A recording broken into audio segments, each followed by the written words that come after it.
So I'm going to hit F to dismantle, and we're going to select blueprint mode, and it's almost like a dream. Like it just disappeared. You thought it was there, and then vamoose, it's just gone. It's just completely gone. Well, that's amazing. There's actually kind of something I've been avoiding, and it's actually to automate some of the phase milestones, and that includes the versatile framework, automated wiring from back in phase 2, etc, etc. So we're going to start with a versatile framework, and I came out all the way over here, way in the northwest of the Rocky Desert. So you can kind of see that down here, this is where our hub is, and we are currently about midway right now. Why are you way out here? Because if we do a scan, then you'll find that we actually have coal, and we also have a little bit of iron. So we ping out, and I'm standing next to 4, that's right, 4 pure iron nodes. So that's really, really potent, and I've actually already pre-wired this, and I've done a little bit of preparation. Kind of one of the cool things is that we were actually able to maybe get enough summer sloops to make the summer sloop augmenter. So I noticed that as I was doing my calculations, it kind of seemed like we're going to need a lot of power, but take a look at this. This thing is absolutely huge. I just kind of slammed it down. It takes 10 summer sloops to create, but it sounds like War of the Worlds, and it looks so freaking advanced. But if you go to the computer, you can see it's generating 500 megawatt, and 10% of our overall power generated on the network, the base power, but that includes the 500 megawatts. So now we're generating 290 bonus on top of that 500. So 790 just for this device.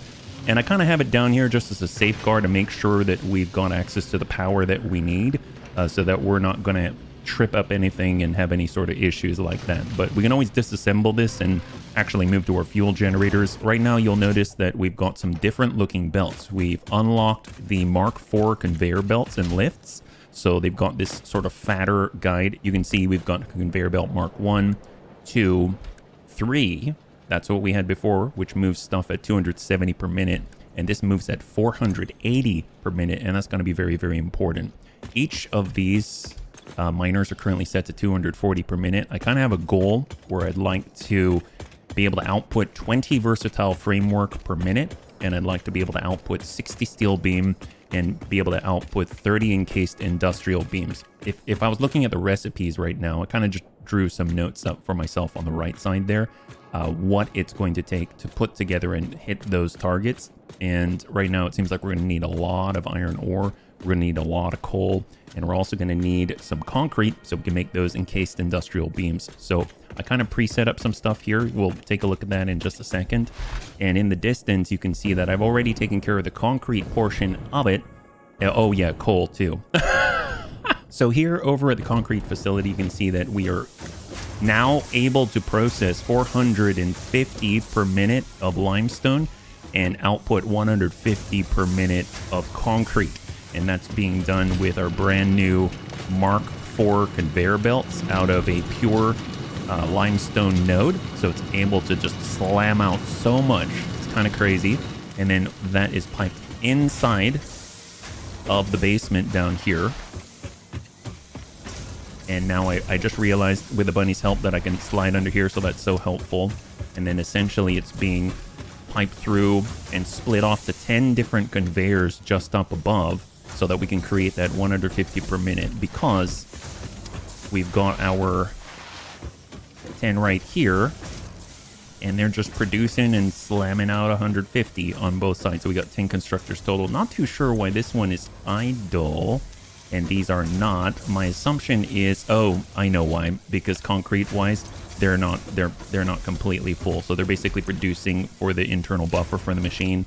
And I already stacked this one by accident. See, now they're all going yellow, so that's totally fine. Okay, so excellent. So I really like this design. I was kind of playing around with having like a glass floor just to see the distribution down below. And then I've also been playing around with something that I saw on a YouTube short. You can take a metal beam and then slide it right through this little raise right here, and that allows you to snap your wiring right underneath. It clips a bit, but it kind of looks like it's just threading underneath each of the constructors, so it hides the poles and you don't have them to navigate around. So I thought that was really, really cool. So I wanted to try that. And then finally, it's just being hooked up to the power tower. So that's 150 per minute. We're going to need that to make those encased industrial beams. So on the notes on our right side, we're going to need 180 steel pipe because we actually unlocked the encased industrial pipe alternative recipe. Now, coal-wise, we kind of have something a little bit different. They're not just pure coal. We've got two normal nodes in the back here. We've got two normal nodes, this one and that one.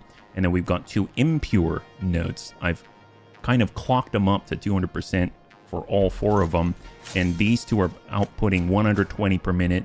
And the two in the back are outputting 240 per minute. And then moving them up a lift, then sending them out line abreast.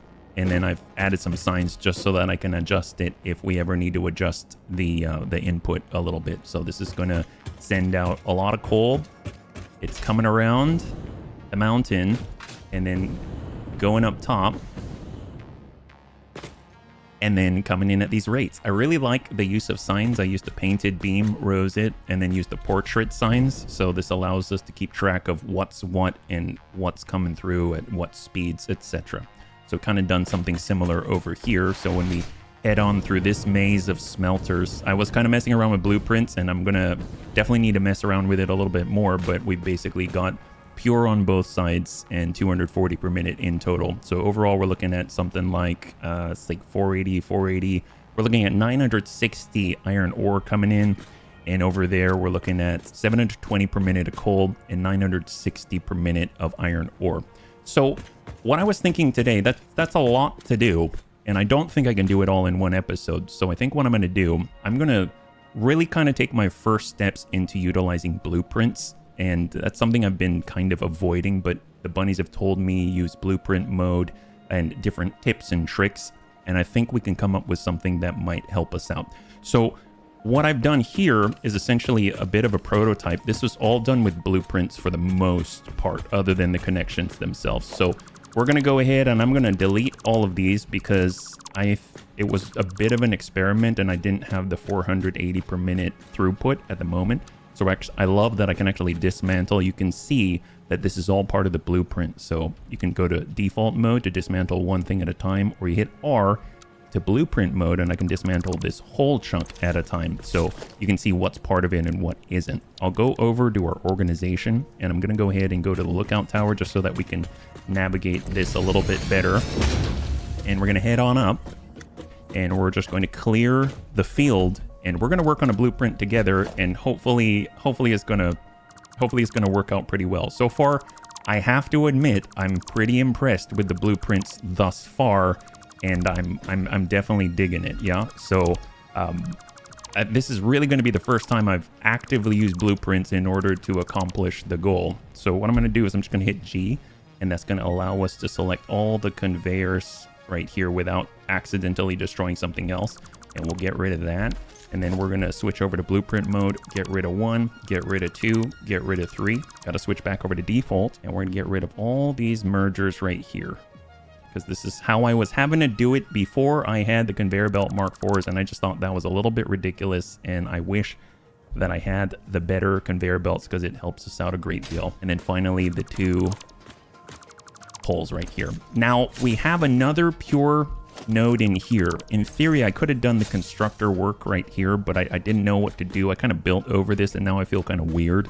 I think in the future, maybe I might do my smelting here and then just include it to make more encased industrial beam. But for now, we'll just try to avoid this. So I kind of just covered it with glass so that I know it's there and I don't forget about it. So I'm just going to do that for now. And then that way we know, hey, there is a point of interest here, right?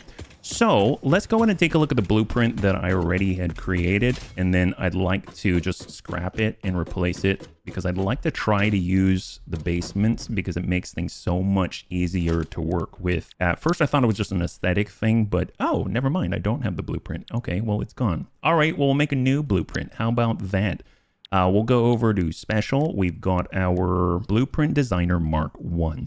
So we're just going to go ahead and place this down. And I'm just orienting myself with the computer away from me. And it's 4x4. So I'm going to select we need smelters, right? Normally, I mean, fortunately, the smelters are rather narrow. And if there's one thing I've learned, it's that you definitely want to make sure that you can keep at least one foundation's worth of space in between when you're doing all of the belt work and the splitters and everything like that. So I'm just going to go ahead and place this smelter here, and then I'm going to do the same on the opposite, just like that. And we've got exactly one foundation away. Now I'm going to come in down and descend, and we'll see how close together can we make these. We'll hold control and we'll click these out. That's 4, that's 5, that's 6. So that'll be 12. That'll be 12. So we're going to be processing iron ore specifically. 3, 4, 5, and 6. That's all I can really fit in there. And then I suppose I could raise it off the ground. I don't know if I need to do that. Maybe that's a little too much. Oh, you know what? I'm torn. So right now what I'm doing is just as if I'm going to place this right down on the foundation floor. I'm curious, what if I actually build in, this maybe is a bit too ambitious for a first blueprint, but what if I build in the sort of part of the basement? You know what I mean? Like we assume that we're going to have a depth of 4 and we're going to place it down. Maybe this is going to work out, maybe it's not. I'm going to go ahead and take the walls 3 and 4 like that. I'm going to go ahead and clear out. Let me make sure I mark it so I don't accidentally dismantle other things. And we're going to get our regular concrete foundation at 1 meter. And we're going to place it across like this. Like so. So I'm going to build out a floor here. Just make sure, yep, we're looking good. And I will not have the walls there, but the walls are there for me to know that I'm operating with a 4 deep, I guess. Is that what you call it? Like a depth of 4 meter wall, essentially. And then I'm going to get rid of this. So we'll assume it's basically the height of a standard 4 meter wall. In this case, one of these reinforced window walls, right? Just to make it a little bit easier to see. We'll go like that. Just on those, and we'll get our smelter. So now let's do it, but up here, and that's going to allow us to work with the floor holes. And we'll place 1 smelter down here, and we're going to do something the same over there. Perfect.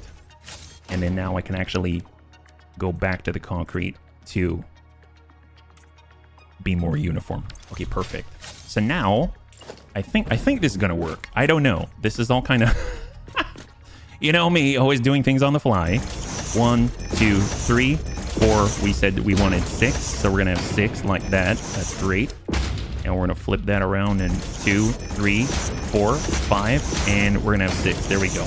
So now we're gonna go in and place in, I guess we'll go into the basement right here, and we're gonna go in and place down the splitter. So splitter, we're gonna have our input here, but I guess we should probably place down the floor holes now that I think about it, because otherwise I won't know unless I've got a transparent floor. So we'll put it like so. 5 and 6, and we'll have it on the opposite like that. There it is. And then we can just make sure we're in default mode. We're going to be passing up at, what's the rate again? I think it's 30 and 30. So we go to the smelter and say I want iron ingots. It's going to intake 30 per minute, right? So I'm just going to copy and paste to each one of them. I don't even know if this is going to work yet. I'm already... But I guess that's the beauty of the blueprint, right? Is the idea that we're going to take our time to make this pretty good, and then we're not going to have to do it again, right? We're doing it well once, right? We're doing it well once, which is a foreign thing to me. It's a foreign thing to me. So now, when we take our conveyor splitter, we'll say hold right here. We just want it to line up. There we go. It's going to be the first one. And then I'm going to go ahead and select and rotate.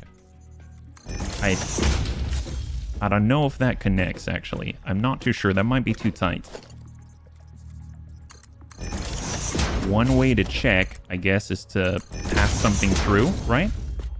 I wonder, are we allowed to pass stuff through on the blueprint designer? I don't know.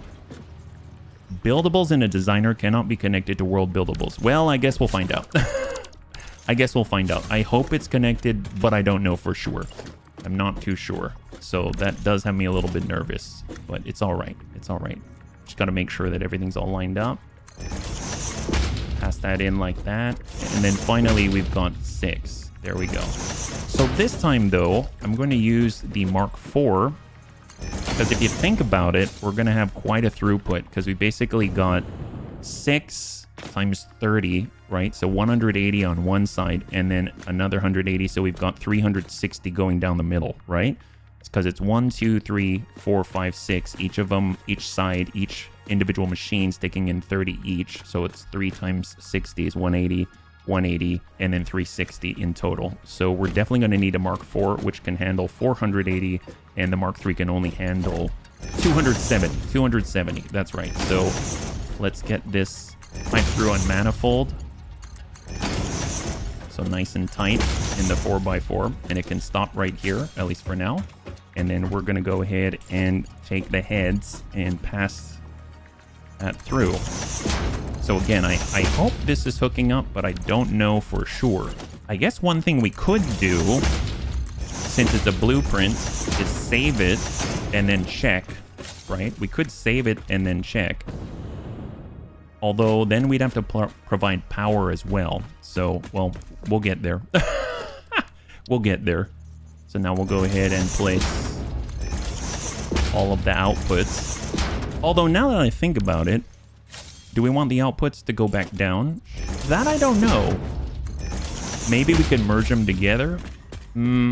Let's just have them go back down and then we'll see how that works. I may actually, if it's a blueprint, maybe it doesn't make sense to actually already put the floor holes and lifts and mergers and everything like that, because you never know how everything's going to be oriented. Maybe you want the output to be raised, but the current setup of the input is the same every time. You know what I mean? But let's just try this for learning purposes. So we're going to go in like so. We're switching to reverse. You want an orange arrow with a green arrow. And then we'll just attach like so. Funnily enough, I don't actually want to attach the mergers below because I don't know the direction that I want things to pipe, but I do know that I want to pipe like this. So that's going to be, I might just leave it like this. And what that's going to do is it's going to allow us to place mergers when we place the blueprint. We can actually go merger, and then I can pipe it to the left or I can pipe it to the right. You know what I mean? Let's just do that rotation ourselves. But we will actually put these all in because you'll want that in no matter what. So maybe this is the entirety of the blueprint. And if we really want to, I can even put in the beam with the wiring, but maybe that's a little too much. So let's just start with this just to double check. I'm pretty sure I set everything to iron. That's great. And it's basically got 360 iron ore per minute in, and then it's got 360 iron ingots out. So that's actually, that's pretty solid. Yeah, 12 smelters, and it's going to be processing iron ingots. Handles 360 per minute iron ore, and then we'll just put a picture of a smelter on it like that. How about that? Okay, great. So we'll save this blueprint. Is that good now? All right, so if we go to blueprints, there it is, smelter 6x2, and oh my god, look at that. That is epic. Okay, let's go up top. Can I dismantle this? I think I did see a clear blueprint designer button. So clear blueprint designer, resources have been sent to the blueprint designer storage. And we'll get rid of this because we want to build here, right? We've got inputs right here. If we head on up, maybe we can slam this down and it's going to be mostly okay, right? So we'll go blueprints and we're going to go smelter 6x2 iron ingot. Wow, that's impressive. And if we hit R, we're going to be in blueprint mode. The bunny said that it's a little easier to work with this with blueprint mode. You can tell which side we want to pipe into because we've got that little tongue there. If I were to rotate like this, you don't see it. A little hard to see here, but you don't see it on this side. But if I rotate like this on the left side, you see that little tongue sticking out. So I guess we could have it maybe here in the corner. So I'm going to hit hold. I realize I'm kind of taking up the space with this tower. So tell you what, let's go ahead and I'm going to cancel that. Get rid of the tower. We can stand on this. This is actually the same exact height of one of those organizational lookout towers. We're going to say hold. I'm going to bump it up one. And let's just make sure that it's aligned with the foundations like that, right? Or maybe we'll give it a little bit of space like that. The thing is that the inputs are currently maybe a little too far, so maybe we'll shift it over like that. There we go. That looks pretty good. That looks pretty good. All right, well, let's do that.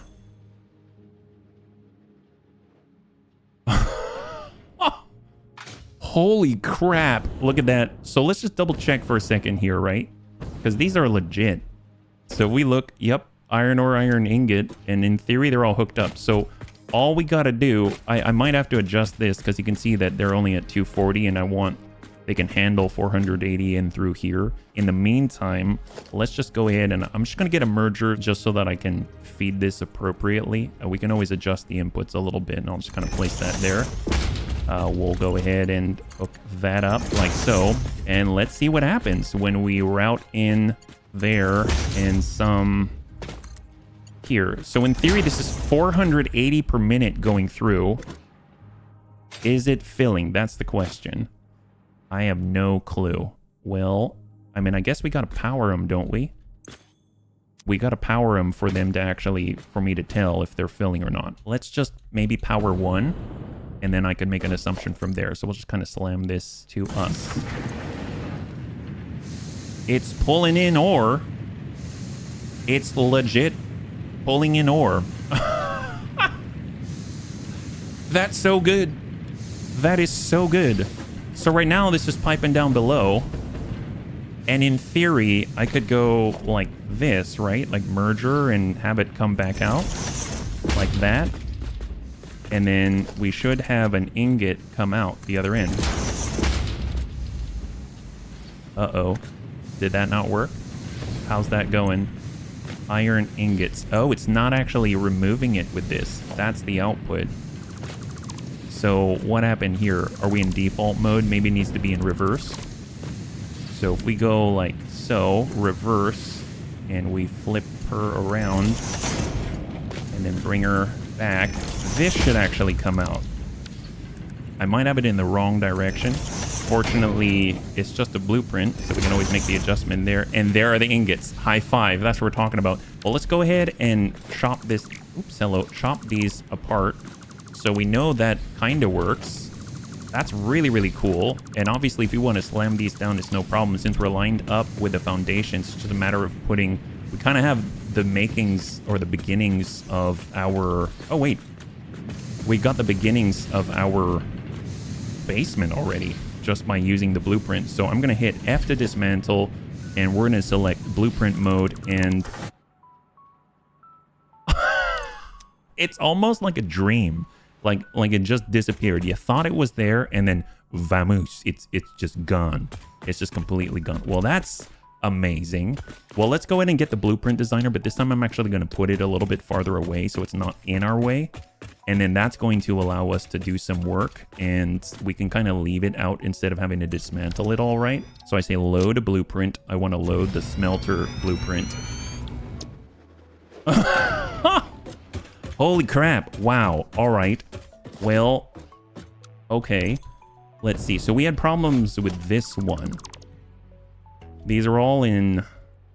But I guess I kind of don't trust any of them. So that's default mode and reverse mode. Reverse, I think, is dropping down instead of lifting up. So it makes sense we would want to use the reverse mode, right? So there we go. And we'll go in and cut out the bottoms, and we're going to replace them. And we're just going to make sure we're in the reverse mode. Lift Mark 1, default, reverse. There we go. So we're in reverse. Should be coming out like this. I kind of want to add the power as well, like the power connections, because that's going to make it just all the better, right?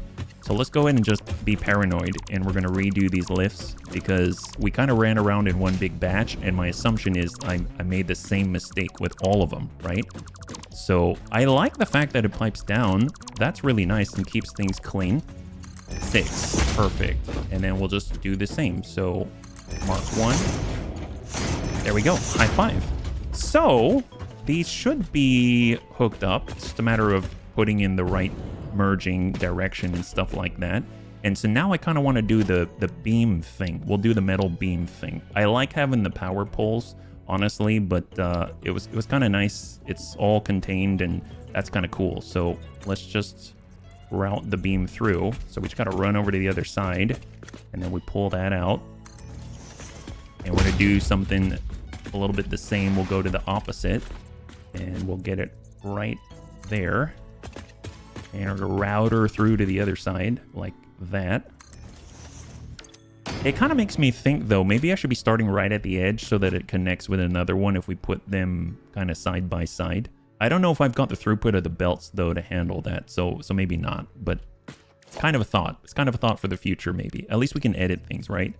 So we've got wall outlet Mark 1. I mean, honestly, I should probably make the metal beam extend out that way anyway, just because we're going to need it if we're putting down the power outlet. Otherwise, it's kind of hanging off and it looks kind of weird. We want metal beam, and we're going to put it right there, and that's going to run right under. Perfect.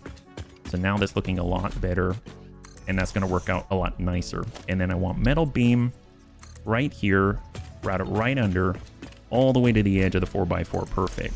Now we can actually put in the plugs. That's great. So all of the smelters have the plug on their left side when you're facing in from the other. So let's go ahead and get... Ooh, does that not fit? Let's check the ones in the middle. Ooh, really? Oh, interesting. I think with the constructors, it works a little differently. It seems like this one, the connection's like in the machine. The constructor, it sticks right in between. Oh, well. That's how that goes, I guess. So we'll go ahead and wire straight up. And then we'll go ahead and wire straight down. Straight down. My thought is, if we do this all pre-wired like this, then the nice thing is, all we got to do is just put down the blueprint and then hook in the power. That's it, right? And then I'll wire one more out the other side, because it's either a connection point or it's a method to actually, you know, hook up some more and then continue the process, right? So we'll go ahead and do the same thing. And we got 6. And then I'm going to go ahead and start wiring them laterally. We'll get this one on the outside. Although, if I'm perfectly honest, if it's stacked next to something else, this is going to have to go a little bit farther out. So it's going to have to be kind of on the edge, and that doesn't seem to work out too well. So let's just wire left to right. And there we go. Okay, great. So now this is all wired up. They're not wired to each other. So, I mean, if anything, I mean, it would be really interesting if we had, maybe we cut this out right here and we cut that out right there. And what if these right here are our double wall outlets? So what I mean is, if we place this down like this, and then I'm going to get rid of this one, and then we do something similar, we'll go double wall outlet like so. Like there. Then we can take the bottom part of it and wire it to the bottom part of the other one. Then put the foundation back. Oh my god. Oh my god. Are they actually... Is the whole thing wired to itself now? Wow, that's awesome. So in theory, I could place this down and then hook just one of these nubs on the end up to power, and everything would be powered on. That seems so cool. That is so cool. So let's go ahead and save that change and test it. And now we're going to go ahead and place this thing and see if we can just sort of hook it up. No problem, right? So here is our blueprint. We're in blueprint mode. Just going to double check which side the tongue is on. Right now, it looks like it is the right side now. And then place it. Bam. This can still only handle 360 per minute. Now, if I were to go like that, It's a 4x4. This is a little more than a 4x4, but if we were to go another 4x4 out, and then I were to place the whole blueprint again, in theory, they could hook up, right? So let me just hold there, and then we'll nudge away, and then line her up like that. So in theory, this is 24 smelters in line, right? So you could do something like that. And look, the beams actually line up. Holy moly. Those metal beams. It's so cool to see it like this, because then you kind of get an idea of whether or not, I mean, you could just do that basically, and then that's hooked up. I mean, I probably, now that I'm looking at them side by side, I might design that a little bit differently, but it's kind of cool that you can kind of merge them together. You can take this one and you could just attach like that, and then you could take, yeah, that one's already attached, even though it looks kind of weird, and then these are all attached together. And this is 24 of them, right? So if I were to take, let's say, a power pole, like get this, let's say, thread that to here, and then slam that over, did they all power on? Oh my god. High five. So that right there is 24 smelters all powered and waiting for input. So now obviously there's a bit of an issue because we did not connect the middle, but you know, I just kind of go like 4 to 4, and there you go, Bob's your uncle. Great. Oh my god. Wow. So that means this can handle, well, 720 ore per minute, but obviously our throughput is not good enough for it. So what we're going to want to do essentially is like, if this smelter and that smelter across that first row, that's going to be 60 total. 480 divided by 30, it's 16. We need 16 smelters. So that kind of makes me want to take this, replace it with, we don't even need to tap the full potential of these pure nodes. In theory, we could just, you know, have them do 480 and then contain all of that on one of the belts, and we could just have these two feed it and then untouch that, and then just that'll get rid of a lot of the belts coming in. But I mean, it's kind of nice to have them hooked up, because that means that A, we're not having to overclock, and B, it means that we're actually able to just expand by just increasing. All the infrastructure's already laid. So I think I'm going to leave it, but at least for now, I'll just note that I can just merge these two together, right? Because I can take this top one, I can take this bottom one, I can take this second to last one, I could take the first one, and then we could just say that this is 480 per minute, and that's 480 per minute. Just pipe both of them in. You know what I mean? I mean, we could go with Mark IV, and then we could put mergers on it, and then we'll have inputs from the front and the right and front and the left, like that.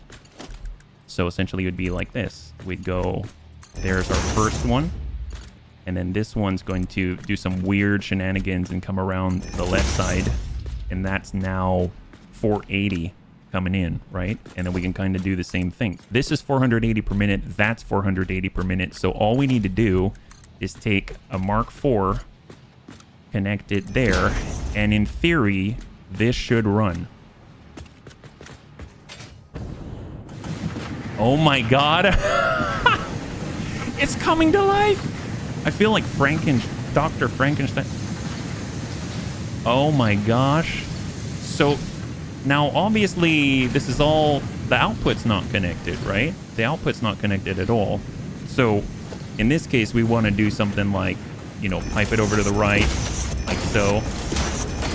But it's not hard to do. Essentially, that'll be 240. I mean, we could get away with Mark IIIs for now, for all of this, because each half is less than 270 per minute, right? It's a 1-to-1 ratio, so that means if we've got 480 coming in, then it's 240 on each half, right? So that should flow, in theory. And these can handle 270, which is great. Although it does make me a little bit...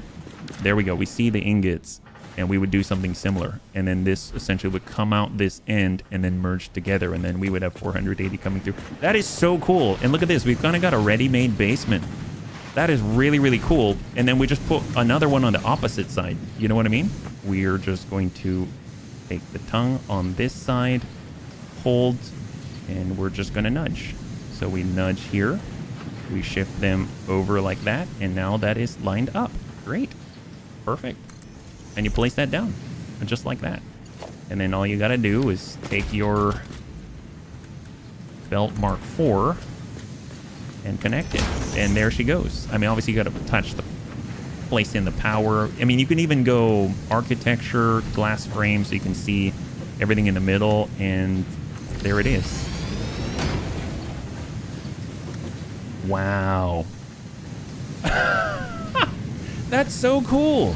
That is so cool. And mind you, that's going to be, wow, holy crap. That's going to be 960 iron ingots coming out. I mean, obviously, we've got to extend this side. I mean, you could stack these on top of each other too, right?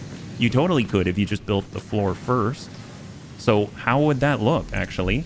So nice thing is, we can just dismantle this and then switch over to blueprint mode, get rid of that, and we're all clear. We're all clear, just like that. Wow. Okay, I'm starting to see the benefit here. I just have been so afraid. Honestly, I've been very afraid to use this ability, this technology, I gotta say. So, tell you what, let's go ahead and clear these last 4 entirely, right? Oh, hello. Whoops. Oh, no, that's fine. I'm curious why we've got ingots in here. Oh, because I was piping them all the way past that point, even though we didn't have any sort of machines here. So, tell you what. Let's just get rid of this half, because we don't need these 4, right? It's not too difficult, and it's just a matter of removing things and sort of instead of making sure that they're all connected appropriately. I wish I could kind of chop the beam in pieces. I mean, I guess you could, what I could do if I really wanted to is like put one metal beam through one smelter, and then do it again, do another metal beam, and then it's modular, and you can kind of chop the pieces off instead of having to redo the whole beam. But honestly, that's maybe a little too much for me right now. But this is really, really cool. I dig that. You can even see that connection just floating now, right? So I think out of all this, so this is 16 on this side. What we could do is at least get a wall for now. We'll go basic wall. We'll slam that on. We'll put another wall up. And that's going to allow us to stick another 1 meter foundation. Oh, we'll need to make it even higher. We'll get another 1 meter foundation. Slam that out there. It looks like it's occluding, so we're going to do a whole nother 4 meter. Now we'll put it down. There we go.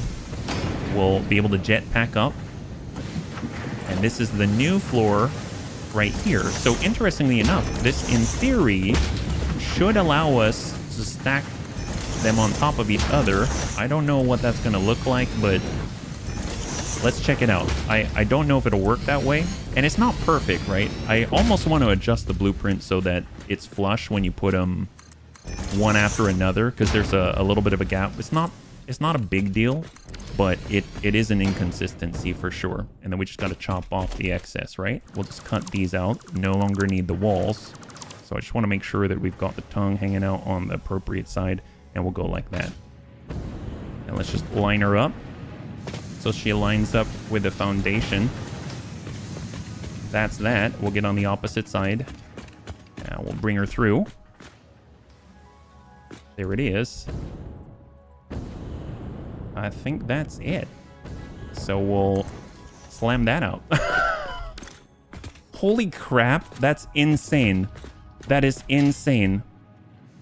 I cannot believe that. So mind you, it's not super fast. I mean, it's super fast, but it's not super fast as in like I'm not doing a lot of actions all at once. But God, it's great. It's great. If we center this a little more than this little gap right here, maybe you can even build like a, I don't know, the start of a walkway on the back end or something like that. But that's kind of impressive. So right now, all I need to do is build another one, bring that in and snap them together and go. There it is. That's that. Now we have everything that we need. We just need to cut off the ends. This is so cool. That is so fast. I mean, once you got the blueprint up and running, right? But I mean, sure, the blueprint may take a while to think about, go through iterations, stuff like that. But wow, I guess if you got to do things at scale, I understand why people use the blueprints. Yeah, that's nuts. And then we can just use a lift, essentially, to handle that input. And we can kind of maybe get another, maybe a pole up there and hook it up there. And then place it back. So right now they're all powered. And all we got to do is this. Make sure it's a Mark IV. It's in default mode to lift. Bring her down. Something like that. Okay, maybe we'll come up with a different solution on this one. But in theory, this would work. So off she goes. There it is. So from afar, I kind of have a factory going. You know what I mean? So it's taken in, what, 960 iron ore per minute, and then it's outputting a total of 960 iron ingots per minute, right? So I don't need that many iron ingots. So, I mean, obviously I can kind of adjust this accordingly, but that's so cool. I mean, as an experiment, that's pretty powerful. So if we do that and we do one for like foundries, I think that's going to go a long way to getting us to where we want to go, right? Because when it comes to the automated wiring, all that, I mean, there's so much to get going. All we got to do is hook these up. Totally forgot about that. And we got to hook up the, oh, hello, to the bottom. And then we got to hook up the actual belts. And I mean, if I really wanted to, and I'm obviously not done with this by any stretch of the imagination, but you can just basically take the walls, zoop that up, and there you go. You got yourself a building. See? You got yourself a building. That's crazy. Oh, we're about to run out of juice. There we go. That's nuts. That's absolutely nuts. Well, you know what? This is a bit of a triumph, I would say. I mean, obviously we got to do all the merging and all that, but I mean, that's not a problem. We could kind of, I mean, what could we do actually? If let's say we use this, what could we do? Well, we could easily, we've got our mergers out this way, and we know that it's 1-to-1. So we've got all these Mark IIIs. We could take our Mark IIIs. Well, let's get our merger like this and bring her back this direction. And then we'll get our Mark IVs.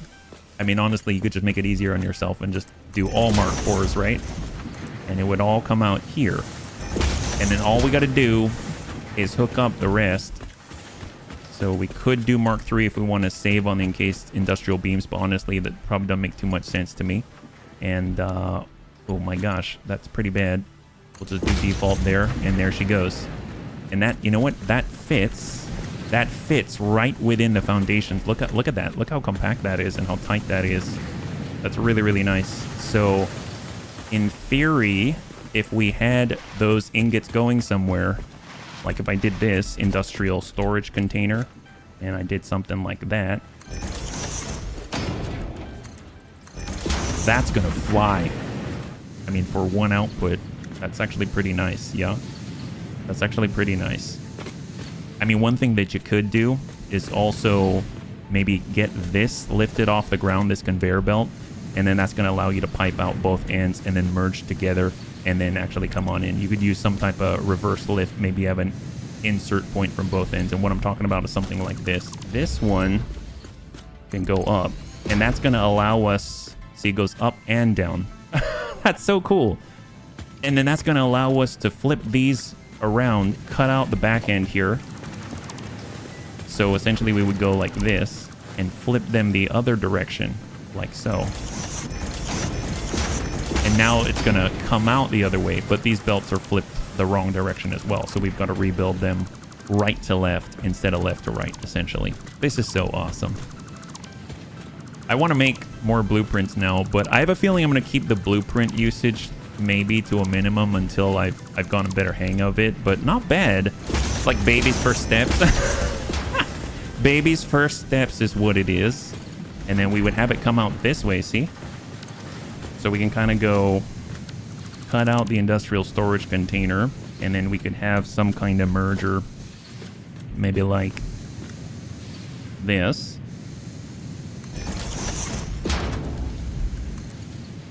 Come on in and then bring this together, and that's essentially 240 meeting 240, right? Just like that. And then you would make your container like this. And now you got a flow of 480. Look at that. It's like a typewriter or something. It's so crazy. Wow. I mean, obviously, I'm going to run out of space in my inventory like incredibly quickly doing this, but very cool. Very, very cool. So that's nuts. It kind of makes me want to build in mind. Now I understand why some people, I'll see them build like a giant vertical chamber that passes things with lifts up and down. I kind of feel like we could totally do that, and that would essentially be the feeds to, you know, an area above or the feeds to an area below. And obviously we could actually maybe do these merges higher up so that they come straight across instead of at this weird sort of angle. So essentially you wouldn't even need to have a lift going down. It would just enter in from the second floor instead and then come over and pipe in, right? That might be how you do it or how you set it up. But I'm very impressed. So we've done the iron ingots, let's say. So what about foundries? Now I realize I'm not going to be able to build and do all this all at once, and I don't think running this while we're doing this is necessarily a good thing, because we're going to have a lot of stuff to basically sink out, and maybe I should have turned this into a sink instead. We don't actually have everything hooked up either, which is just insane that this 480 per minute steel ingot just flying right by. But that is a great experiment. Look at that. That's insane. Definitely makes me want to finish up the building. So I'd like to do one more blueprint, and I want to do the foundries, right? Because we actually have a new solid steel ingot recipe, an alternate recipe, and I think that's going to be really, really great to utilize, because when we looked at it closer, it really seemed like it's just straight up, it produces more, like you get excess, right?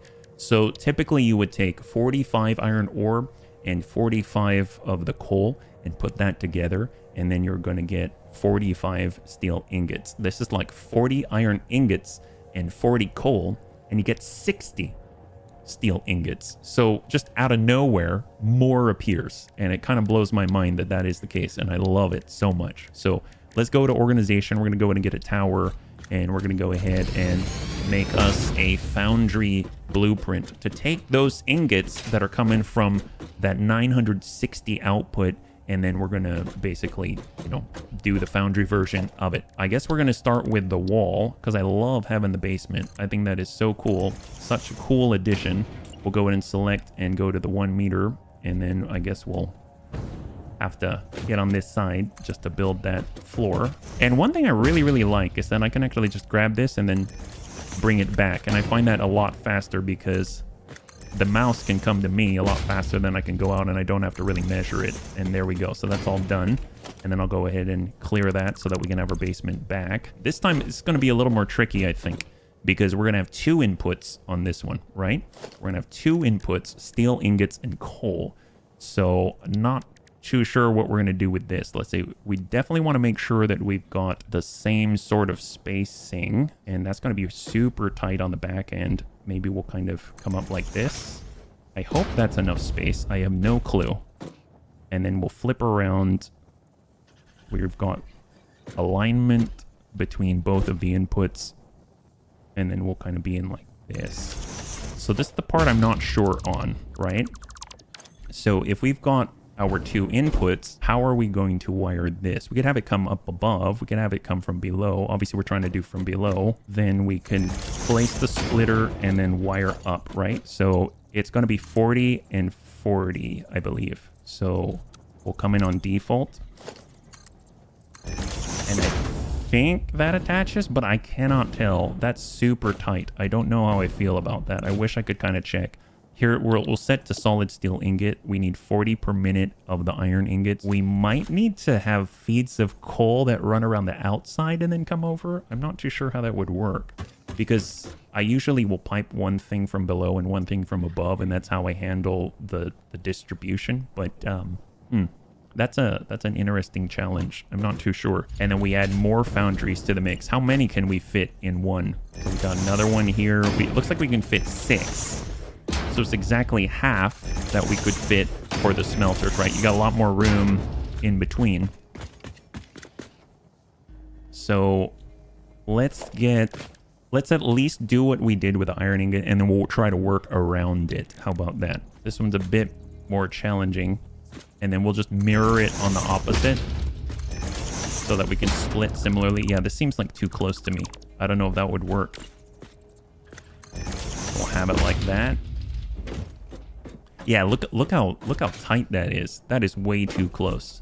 Like, that's way too close. We need one more click out.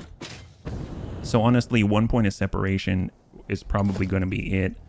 I think we can get away with one more click out, and I think it's going to still function all right. Shift it 1 over, just like that. And then we can do the same thing with the other foundry on that side, and then we'll just send it a tick back like that. And now we should have enough space. Doesn't that look a lot better? So we've got our default because it's lifting up. And then we can go ahead and you hear the tick. That. So it's connecting. It's actually connecting. So that actually works. So this distance totally works. So that's good news. And now what I'm curious about is will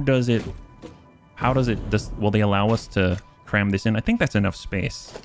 It's going to be 60 coming out. Oh, buildables in a designer cannot be connected to world buildables. Oh, it doesn't fit. It doesn't fit. Really, it doesn't fit.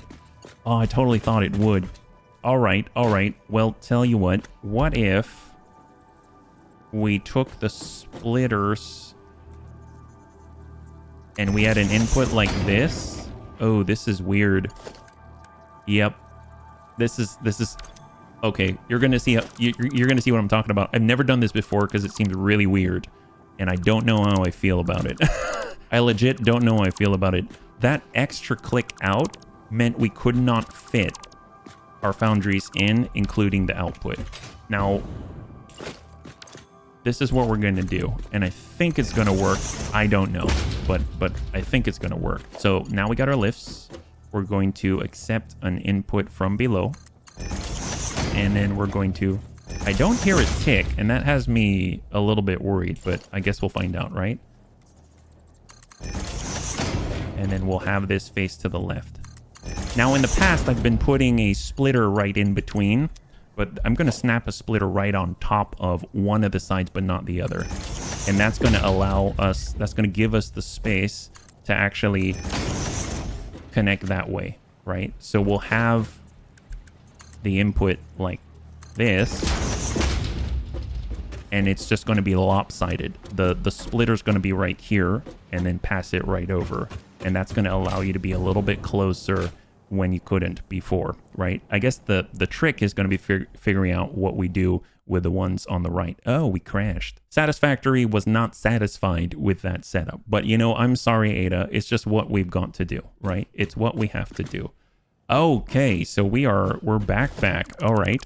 And there it is. So this is essentially the same thing, but the splitter's not in the middle. It's attached to these conveyor lifts and then slamming over to the opposite side, and you've got a much narrower but still centered from above setup here. Now the trick is figuring out how to do the same thing down below.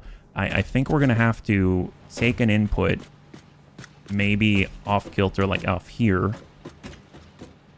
and this is a problem though because we're trying to pass through this way, and that's going to be coming in from below. Maybe we need a larger basement. I'm not sure how that works. We might need a larger basement, like 2 4-meter walls or something. So let's go ahead and take a look at the lift holes again. There are the holes. Actually, not. Oh, see, it's this one. That one's no problem. This one's a problem, unless, because this side's not a problem at all. We basically can do this. We can come out this way. We have plenty of room to do that. And the tops of it will face the machine and feed it. That's totally fine. Like that. That's perfectly acceptable. And then from there, we can get our splitters out here and do the same thing, right? So we'll just...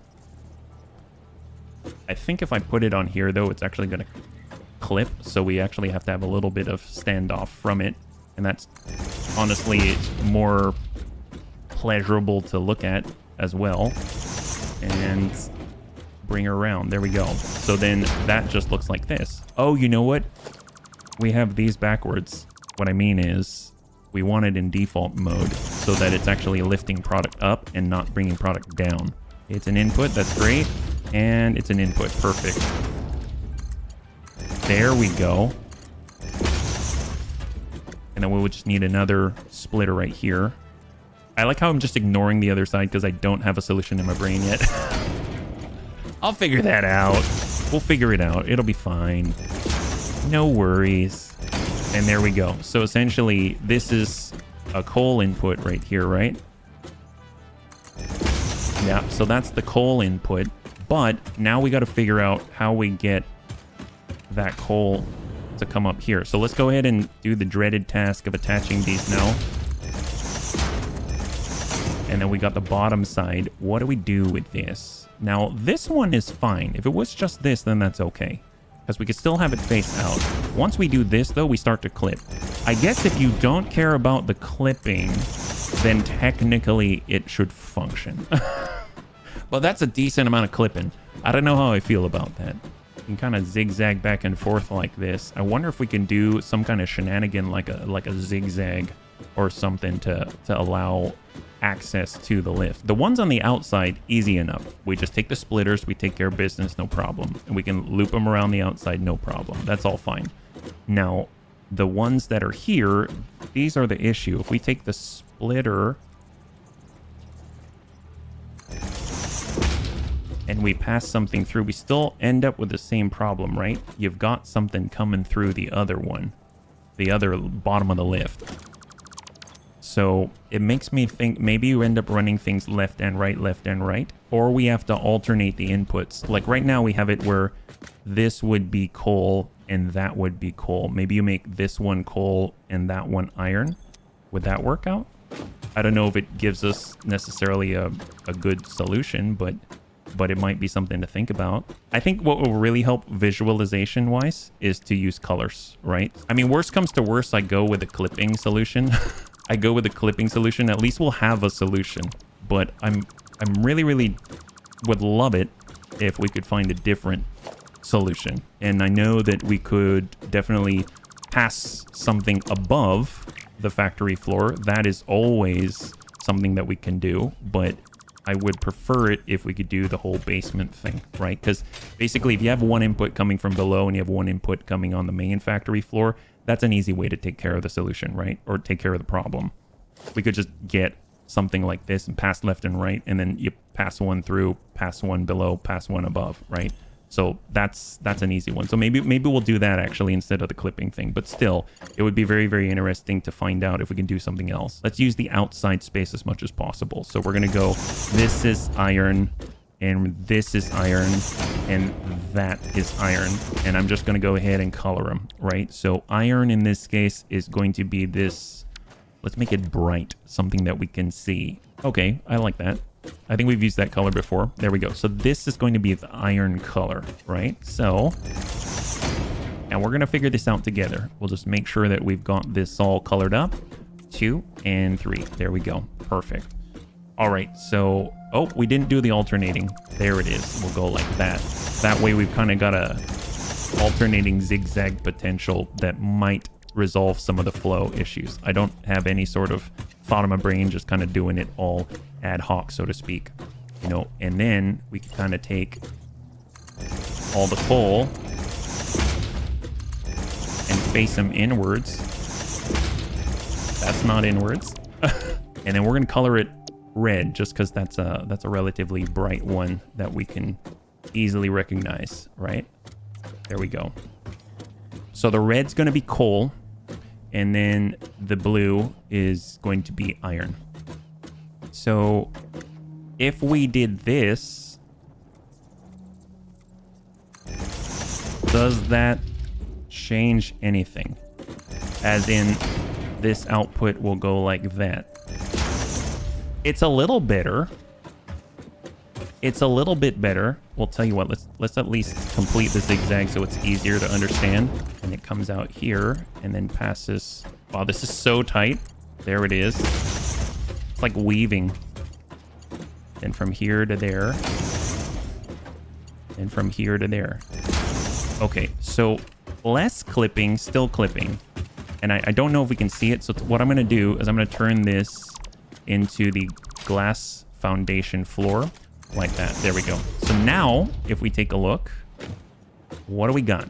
So we'll get above and we'll get to the beginning of the lane. And you got your feed in, which is here.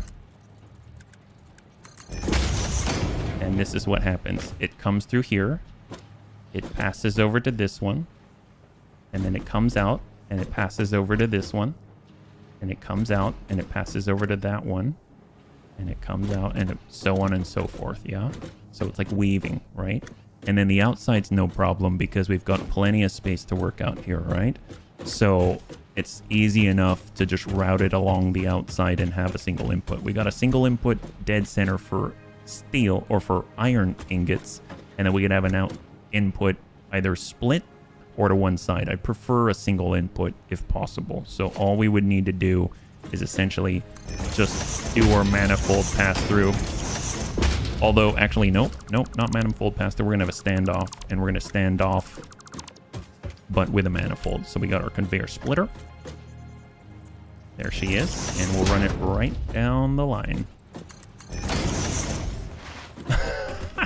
Talk about tight quarters, huh? Okay, great. And then we've got our main input right here. So this is our coal. No, this is our...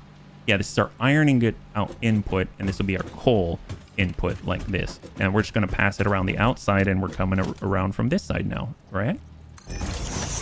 Oh, wait a minute. I was doing the same thing. Although in theory... Nope, don't overcomplicate it. Just stick with a plan. There it is. So it terminates here. So it actually comes in from the left. It feeds. And then we just gotta make it loop around to the opposite, like that. And then it feeds from this side, and then it goes feed, like that. Now, if we were to do another one of these, so let's say we saved this, and we place another one behind it so that all the foundries are in a row, then feeding in from this side is just going to terminate here. I mean, I guess what we could do... Oh! What we could do... So what makes sense, right, is that... Oh, you see, this is coming all the way around. That's a problem. Honestly, for modular... This is a cool experiment. I like this. I think that overall, if let's get a little bit of distance just so we can see what it looks like from out here. You can see that it's nice and neat. It's nice and clean. But we have scalability issues, right? So it's contained, but if I pass in coal, let's say into this red one right here, and then out the end, I can't just have it continue down the lane and attach to the next blueprint, right? Because we're obstructed, because this wraps around. We'd actually have to have two inputs of one of the materials in order to make this work, because then we could essentially get rid of this part, and then we could flow right down the middle like this as an output. We could have that flow down the middle, and then have that flow down the middle, and essentially connect to the next blueprint. We would just have to, you know, make sure that you've got an input here as well. So there are 3 inputs, and then there are 3 connectors on the back, yeah? But it's a lot easier if we just have some stuff on the top. Honestly, I think that's how I'm gonna do it, because otherwise it's too complicated right now. And if the bunnies have a solution, man, I'd love to see it. I think this is such a cool academic exercise, and I really appreciate any of the bunnies that find this interesting, and thanks so much for hanging with me. So let's go ahead and just finish up this blueprint, and we are going to wrap up because I have taken up enough of your time, but I'm so stoked. Blueprints are crazy. It's all just like big Lego play and solving a puzzle and having the different pieces and how they fit together and how you can accomplish something that connects from one end to the next, to the next, to the next, to the next, right? So really, really cool stuff. I'm actually pretty stoked. It might look kind of weird. Like, take a look at this. I've got an idea already of how we're going to pipe the outputs. I realize I'm doing one at a time just because, but then again, this is so complicated I can't just sort of sweep my mouse over. Everything is so intermingled that I can't just hold control and reliably select stuff without deleting like all the smelters behind this by accident, right? So let's go ahead and finish this up. This is what I have in mind.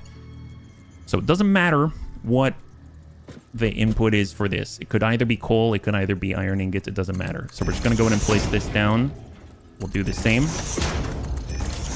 And we are going to mirror the other side. So we're going to have our standard manifold setup, and we're going to have a manifold setup above. That's it. So we'll kind of have the bottom here. Although I guess it's not completely standard because we learned that everything is too compact, that we're going to have to nestle them together. So we'll go with, take that input and that input. Here we go. We've got our splitter. Just make sure the input is coming from the outside.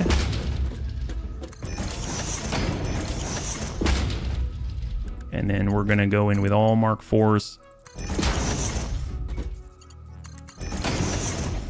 Like so.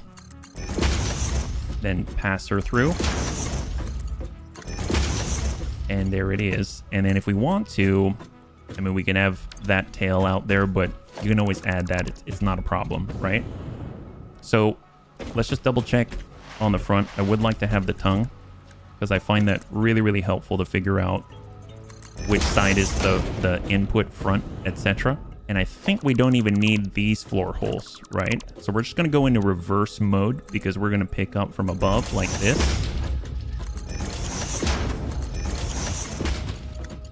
Yeah, that looks nice. That looks nice. And we'll kind of do a little bit of the same. The big thing is we may have to do the lopsided thing as well. So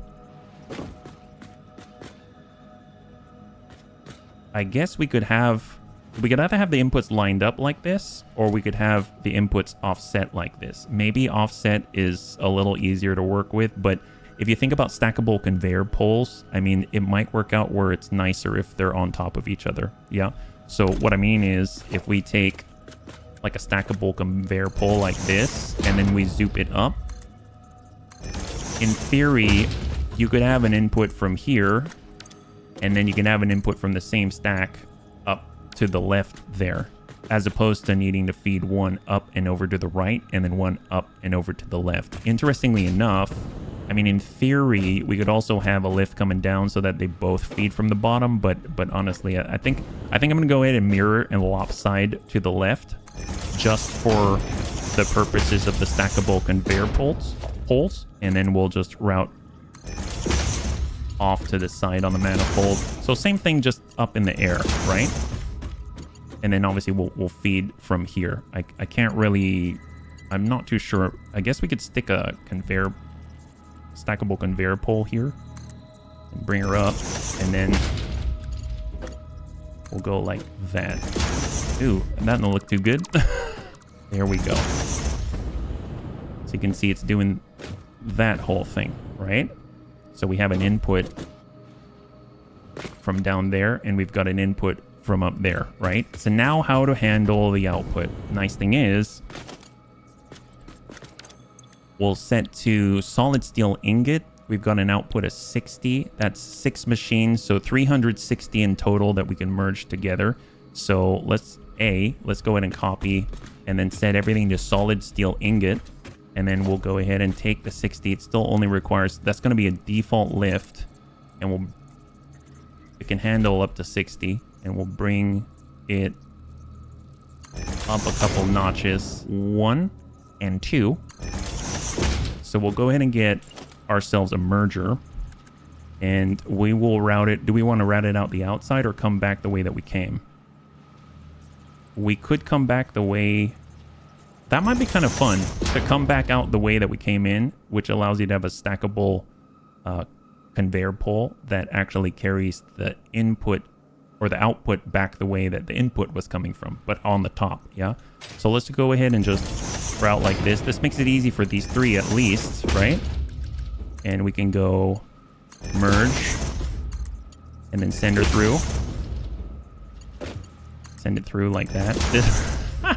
This is so nestled together. It's kind of blowing my mind. I don't know how I feel about this, but I think it kind of works. And then all we would need to do is take the stackable conveyor pole, stick it above, and then essentially you've got an output right here, right? Like that. So that would be your output. Now we need to deal with the other side, right? So we could just get another merger on these belts like that. And then send that through. And you basically have a ton of mergers.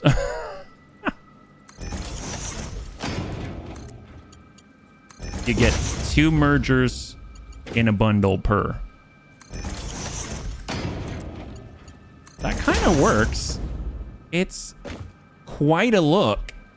It's quite a look. I don't know how I feel about it, but it's quite a look, right?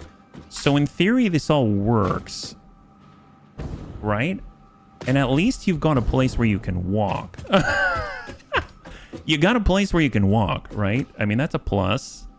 So what I am going to do, though, is let's go ahead and remove the center and replace it with a concrete foundation so that it looks like the rest of it. And then at that point, the last thing we're going to do is just wire it up with some power, and then we'll wrap up. And then hopefully that'll give me the tools that I need to complete this a little more rapidly, right? So let's see, metal beam.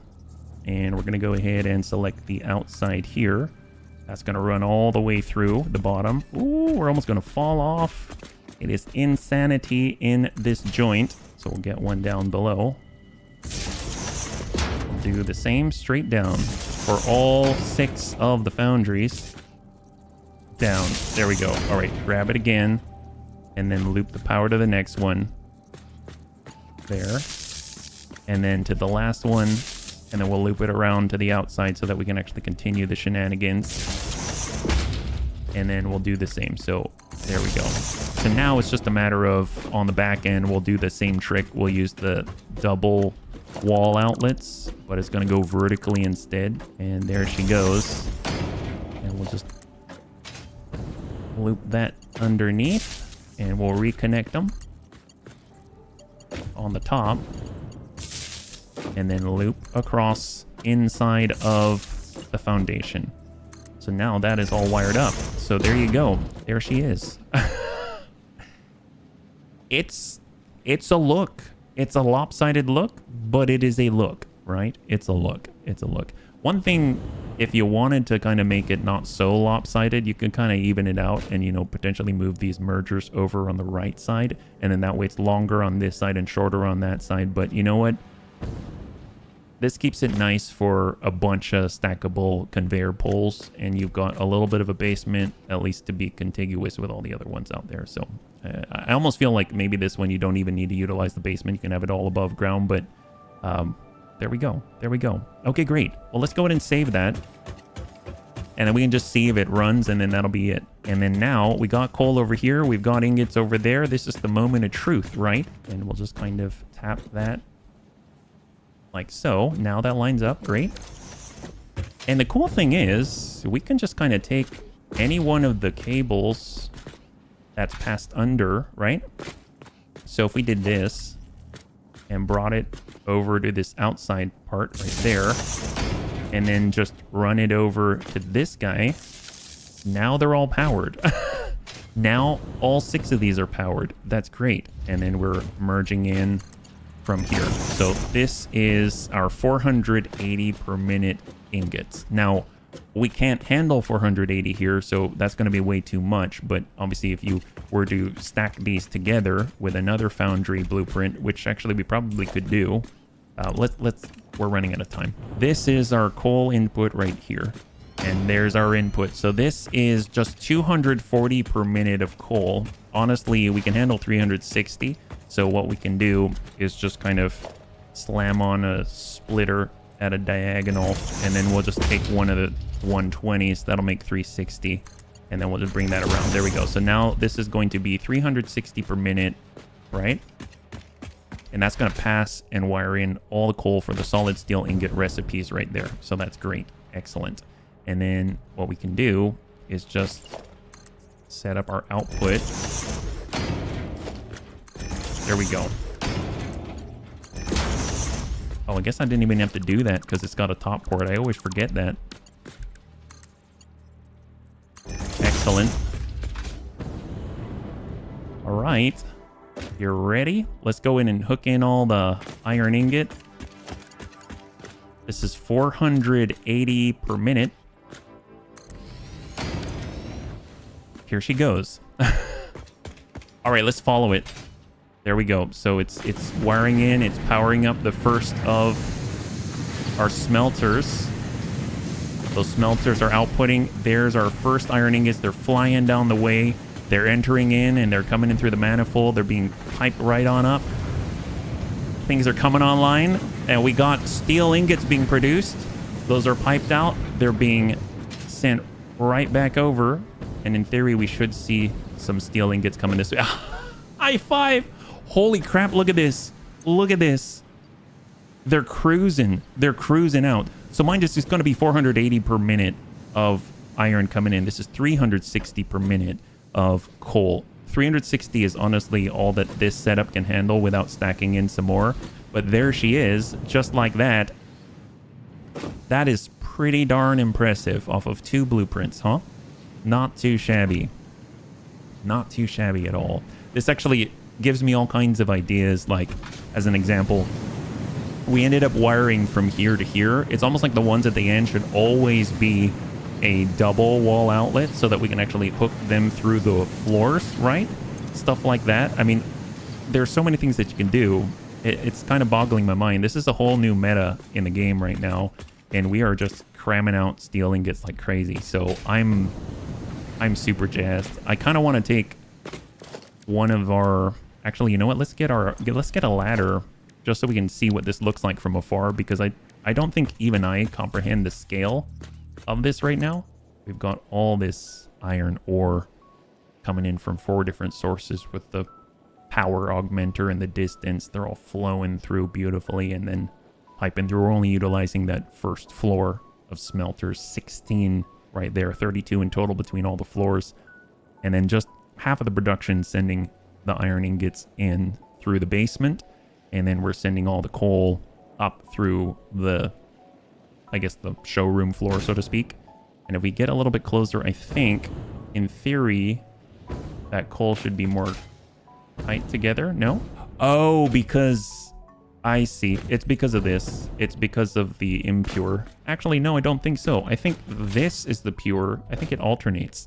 So, this is totally not for you to... Maybe I'll edit this out, but I'm pretty sure this tells me that this is impure, that's impure, right? So we'll go copy to impure and then copy, and that right here is pure. So in theory, I'm pulling from 2 impures, and I should totally be pulling from like this one instead. So that's what we're talking about, like that. That's why one of them starved at the end. So that's what we're looking for. That's the way. It's alternating a bit, yeah. Nice thing is you can ride it like a movable sidewalk. And now it's really going to get cranking, and we're going to see an output that's way more consistent, yeah? Look at that. Look at that. It just started up now that it's being fed, and that's the way. Obviously, it's got a manifold, so it's got to cycle in. But oh my gosh, so cool. Bunnies, thanks so much for hanging out with me today. I know this one was more nerdy, so to speak, but I gotta say, I've been really, really afraid to utilize blueprints.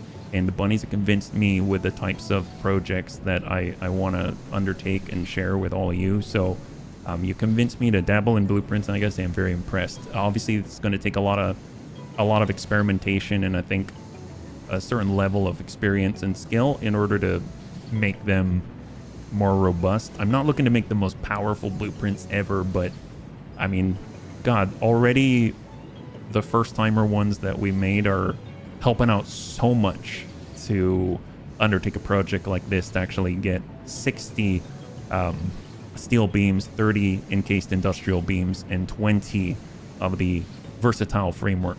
God, I love this game. It's so awesome. Well, if you enjoyed the episode, please feel free to like, share, or comment down below. It helps us a great deal. I had a total blast. I hope you did as well. And I can't wait to get into the next one with you. Have a wonderful, wonderful night.